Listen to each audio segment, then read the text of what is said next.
9. We have the minutes from our November 30th meeting. So have a motion to approve them. So moved. Second, Mike moves, second. second, Lois seconds. Any corrections or changes? Hearing none, have all those in favor of adopting the minutes, please signify by raising your hand. aye. It's unanimous. Aye. Got it. Okay. Project update. TSKP, you're on. Yes, good evening, everybody. So the updates, I guess, for this building committee is we were scheduled for the wetlands meeting on Monday. The meeting unfortunately was canceled. There were some technical problems. We received notice today that we are scheduled for a special meeting to review the wetlands application for the Prosser Library for January 9th. We're still scheduled for the planning and zoning meeting for tomorrow for Prosser and McMahon. Now I know this change might affect some of the approval of the wetlands application for Prosser will affect the approval for planning and zoning for Prosser. McMahon should be still okay. This is one update, and the other one is that we are scheduled to issue the 50% construction documents for both projects for December 19. Our plan is to send everything by the end of this week, probably Friday, end of the day, so Downs can review and update on the cost. I can add one thing to that. I had a conversation with Peter Castelli, the wetlands agent, yesterday, and he said with everything he's seen, his recommendation at this point is to go ahead and approve it. Yeah, he did say that. I'm not sure though if the change of this meeting up to January 9th will affect any approval from planning and zoning. I'm not sure if there is a way to get the approval sooner, or I'm not sure if that will affect the schedule. No, they probably will approve McMahon tomorrow night. I don't know about Prosser. Maybe we can ask them to approve it subject to inland wetlands final approval.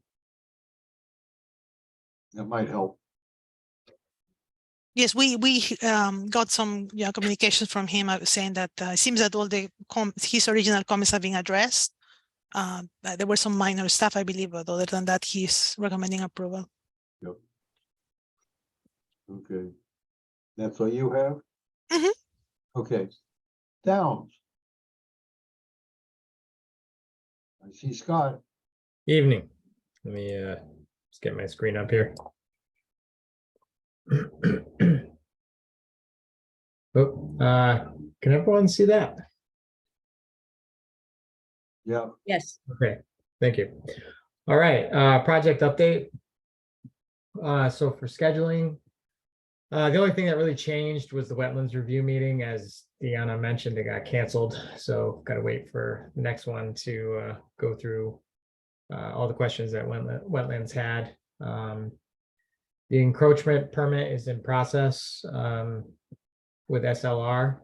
We're still on task for actually a little earlier than the 19th, as Deanna mentioned, for the end of this week for the 50% documents for our review. Bidding schedule, again, that's remained the same as our last meeting at this point. A new item is procurement. So we've been reviewing the switchgear, or in other words, the electrical service that has to go in both libraries, McMahon and Prosser. The lead times for that equipment are extremely long ever since COVID. They're running up to about 70 weeks. And to put that in perspective, you know, if we start the job in March, Prosser during the finish stage with flooring and painting going on, will most likely see a delivery of switchgear which will then have to be installed to power the buildings. Will still be on temporary power, where McMahon will go a couple months, almost 3 months, before it gets a switchgear, even if we order in January. So the switchgear has an extremely long lead time, and they're having a lot of issues with getting breakers, the manufacturers. So we've started to put proposals together for the engineers review, and RZ has looked at them, and they have more information to give to us that we need to include in those proposals in the 50% CD documents. So when we get that, we'll review that with them again, and we'll see about bringing those proposals to the committee to talk about them and review them and see how we want to move forward. Okay. Any questions? All right. Alternates. So we put our alternate list together, revised it. So I'll run through the alternates. These are all actually for Prosser. For Prosser Library, there is a deduct of about $107,000 P1 for ACT tile and grid in lieu of the clouds at the Children's Center area. And this is only, if there's budget issues during the bid, because bids come in over budget and, something goes in trouble again. So this is only a tool if we had to do it to keep the project going. Same with P2, deleting the ceiling in the open parking area 007 for a deduct of $81,000 if we had to delete the ceiling in there. The other alternates are adds. P3 is adding exterior brick at the lowest level on the northwest elevations for $100,000. This is either or you go with P4 alternate to add exterior stone veneer at the lowest level of the foundation northwest elevations for $142,000, which would match the walls in the plaza area that have stone along them. So this is if bids go well and this money can be looked at to be spent for the facade of the building. Item P5 is adding the range in the hood at the kitchen, 121 for $35,000. P6 A and B have to do with the snow melt system. So the snow melt system can either be put with a concrete slab on the bridge and put within the concrete on a metal deck at the bridge for $65,000, or it can be added as a paver system on pedestals. So the pavers would sit on pedestals, and there would be conduit and radiant heating in those pedestals for $84,000. Turns out, after further investigation this afternoon, we really can't have the snow melt system with the IPA decking or pine decking because it's a conflict. It's actually a safety issue, and nobody does it. So if the snow melt system is to be reviewed, it would have to be with either a concrete slab on metal deck on the bridge, or it would have to be a pedestal system with pavers for the snow melt system. All right. P7 is in the plaza, adding 8x8 pavers in lieu of concrete for a total of $79,000. And then P8 is a later add-on of bird-friendly glass at Prosser. That's to be determined. We haven't been able to procure some of the numbers on that. And I know there's some concerns about the clear glass on the east side of the building, but there's also losing my words. There's apprehensive. Sunshades. Yes, thank you. The sunshades are in front of the glass, so I would think that would hinder any birds flying into the glass, but there could be other areas of the building that would have to be looked at. It's just further review that we have to go through with TSKP. Any questions on the alternates? Lois has her hand up. Lois? With respect to the heating in the bridge, does that number include the change to pavers? Or is that heating if you decide to have pavers. Yeah, so that's heating that includes the pavers. It's actually a system. So it's a Thing. different system than Yeah. the wood. Oh, yeah. Yeah. And that number includes the whole different system plus the heat. Yep. Thank you. You're welcome. Patrick? Thank you, Bob. I just wanted to know, Scott, what is the delta between the reductions and the adds? Is there a difference in the cost? You mean of all of the alternates? Well, the totals of all of the add-ons and then the total of the two deductions, there's still going to be a difference, I'm sure, since it's not that. Yeah, it's quite a swing. I mean, it really depends, Patrick, on what the town accepts or what you may have to accept depending on how the bids come in. So Okay. the first two, you've got like a deduct of $188,000. Right. Ceilings, and then you've got P3 and 4 already take care of that. So yeah, well, you almost got Yeah. $400,000 ad here. So it's well, and some of these are either or, right? So Yeah. you wouldn't, Yeah. maybe yeah, more one or the other. 250 or something like that, but Okay. yeah, it all depends on how the bid goes as far as what could be Okay. accepted. So we and- really just have to wait and see. Yeah, and these are estimates too, don't forget. So Yeah. when a bidder brings in a number, you're going to have a bunch of different numbers to look at. Okay. See where Okay. Okay. Thank you. You're welcome. All right, does anybody else have questions? I don't. The only other hand I see up is mine. My one question is, on the snow melt system, is that taking into consideration a reduction in cost by going away from the original cost on the bridge, or is this that a net increase? Say this is a net increase. Okay. Yeah. It's the only question I have. Yep. All right, thank you. That's all you got, Scott? That's all I had. Nothing Okay, from Chip. McMahon? I don't have anything from McMahon. I don't. Okay. All right. All right, Chip, your turn. Sure. I mean, the biggest issue still is the swing space, which is still in negotiation.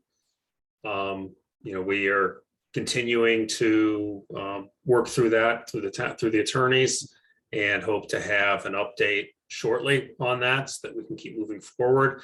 Are looking, the move in has shifted a couple of weeks, which gives us a little bit of flexibility, but we do need to finalize that shortly. I am still working on a milestone schedule, but with the balls in the air with things, I don't have that fully done because there's a number of different steps that have to go through, and until we have that swing space finalized, it's hard to really put lines in the sand on when things have to happen. So again, got a little bit of flexibility because we have swung the 2 weeks, so we can get approval, hopefully at the beginning of January if we need to. Anybody have any questions for Chip?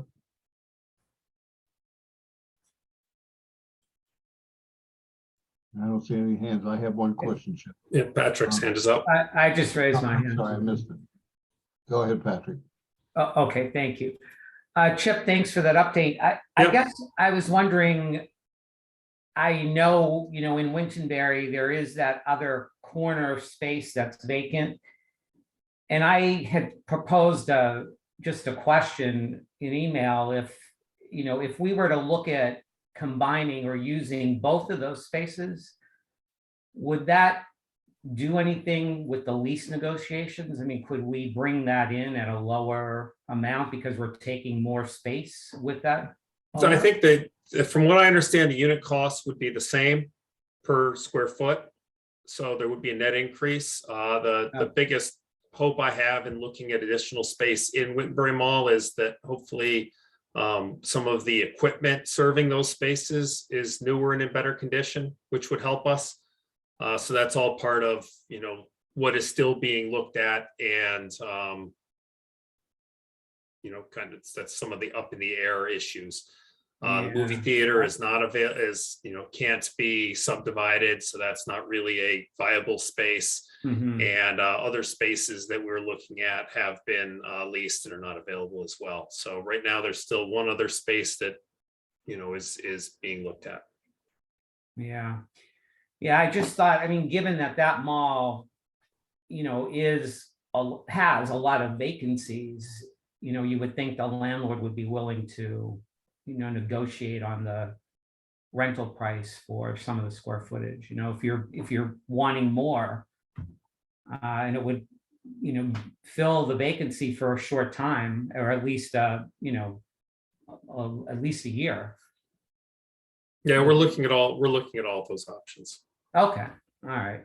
Yeah, I was just trying to see how we could get us a little more square footage. I mean, it may not be right next to each other, but if we had to go there and would be in close enough proximity that you could, utilize both spaces. Mhm. Yeah, I mean, one of the positives about the space we've been looking at primarily is it really is just about move-in ready. Yeah. Has minimal needs, whereas other spaces that we've looked at have significant construction costs associated with them. So it's not just the lease costs, but making them viable for use. Mhm. In many of the spaces we've looked at has been cost prohibitive. Right. And is the plan to have Public Works assist in getting Yes. the space? Okay. And Yep. is the cost for the Public Works staff time, is that built into our budget, or how is that? We would paid? have to pay that. They would be billing us for that time and any materials that they use. Okay, and would it make sense? I know that they have a lot of shortages over there in Public Works. I mean, if necessary, would we be able to get a subcontractor that could come in? Potentially, it's just, a matter of, what the procurement policies are, whether there are on-call contractors for various things that exist, so that we don't have to start, getting multiple prices. Certainly if there's a small issue that Public Works can't handle, we'll do what we can to get that happening. But that's part of, as we're going through with Public Works and planning all of that out. So all of those discussions are in process. Okay, so they're totally involved in it. Yes. Okay. Okay, that's all I Okay. have for right now, but thank you. All right. Yep. Right, just one thing, Chip, Sure. we're getting a second quote for moving and storage. Yes, That's that's in coming. Okay. That's in process still. All right. Go committee reports, outreach. Any report from the outreach committee?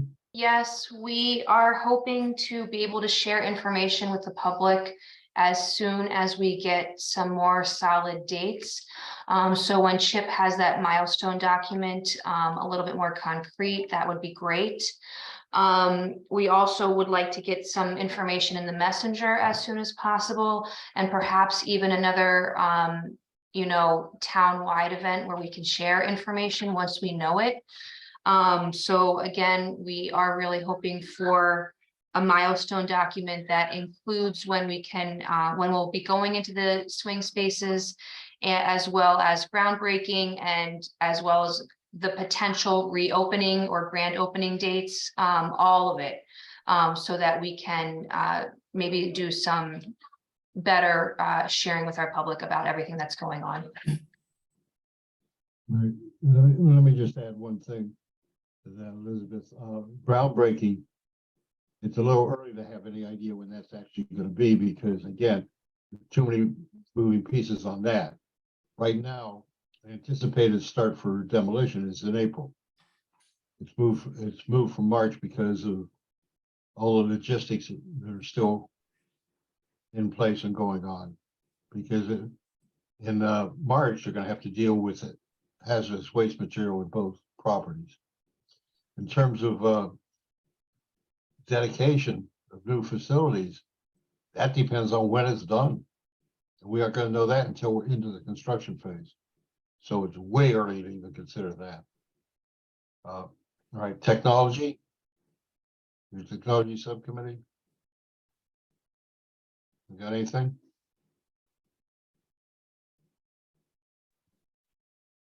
Yes, no. Sorry. Is there anything? I will be sending out a doodle poll shortly for our next. All right, thank you. I don't think there are any other committees to report. Nancy, we have some invoices.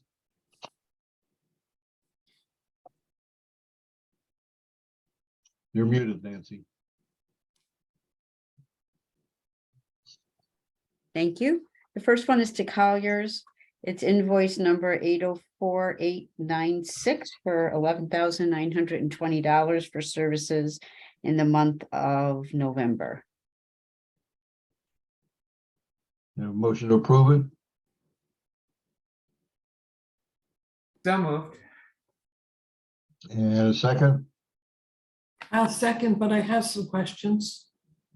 It's fine. Okay. Lois, your questions?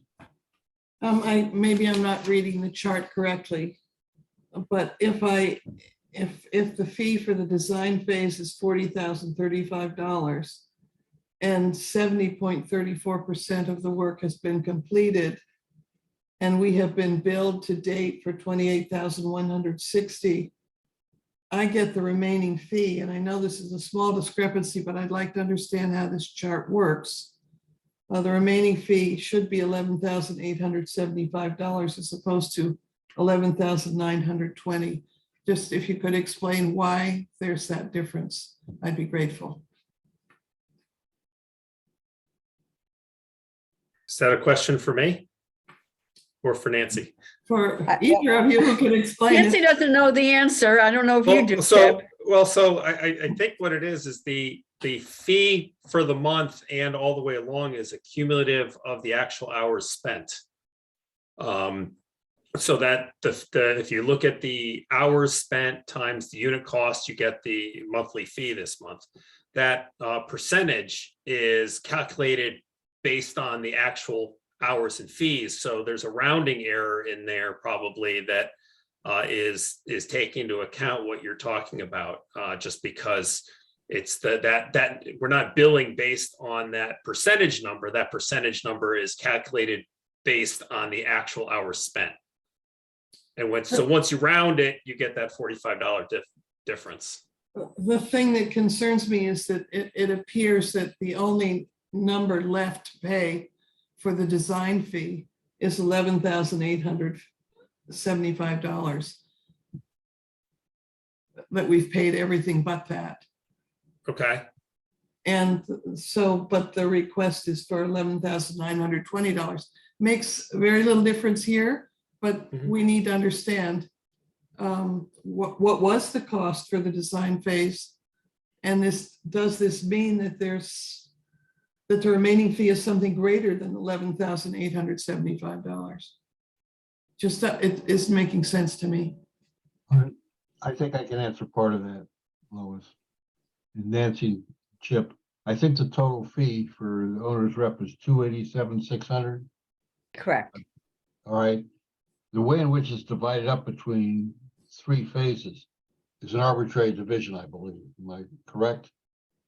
Chip? The contract does not it's- break it up like that. So yes, Colliers, I think, has broken it up internally. Right, and it's an estimate of what we think each Right. phase is going to be, but the key is that bottom line is Yeah. what the contract is based on. Yeah. So how the numbers vary within the phases is going to change from what the estimated different fee pieces are. It's just not to exceed 287,600. We know that's the cap. So we can expect that other ones will come in lower than their estimate. Something's going to have to come in a little lower. Yep. That's the way the math Right. works for me, Lois. Yep. Thank you. And we're almost done with design as well. So, with the holidays, the effort is going to be lower. So I would not anticipate our next bill to be at that same level. Thank you for the explanation. Okay. All right, we have a motion and seconded to approve the invoice for Colliers. All those in favor, please say aye and or raise your hand. Aye. Aye. And I see Marcia's here. Oh, good. Any opposition? Any abstentions? I vote aye, it's unanimous. We have. Okay, the more next invoices. one. The next one is invoice 220103-9 for TSKP. It's for services through December 1st, and it's for McMahon at 35% completion of the construction documents. Moved by Mike, seconded by Second. Patrick. Any questions? Seeing none, all those in favor, please signify by saying aye or raising your hand. Aye. Opposed? Abstentions? I vote aye, it's unanimous. Nancy? One more, it's invoice number 200802-12, also to TSKP for services through December 1st. At Prosser, and it is for 35% completion of construction documents, $92,500. So moved by Bob Ike, seconded by Second, Lois. Thank you. Any questions? Hearing none, all those in favor, please signify by saying aye or raising your hand. Aye. Aye. Okay. Any opposed? Abstentions? Chair votes aye, it's unanimous. That's the last invoice, I believe, Nancy? That's it. Thank you. All right. By the way, I forgot to say, this is meeting number 56. Just so everybody knows. Future meetings we have on December 28th.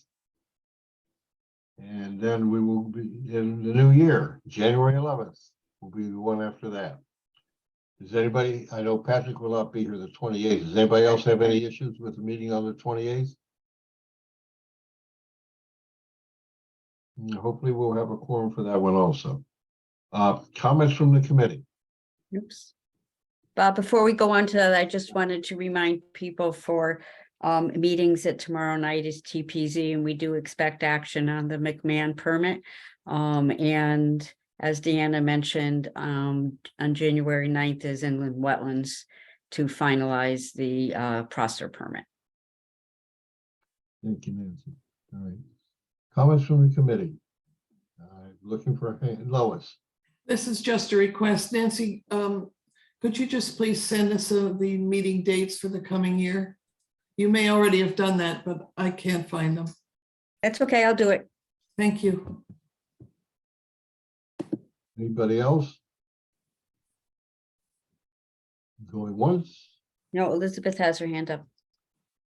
Oh, I'm sorry, I missed that. Thank you. I wanted to note that the bond commission met and approved the CIF grant in the amount of $5.526 million. Unfortunately, the State Library Board grant was not on there.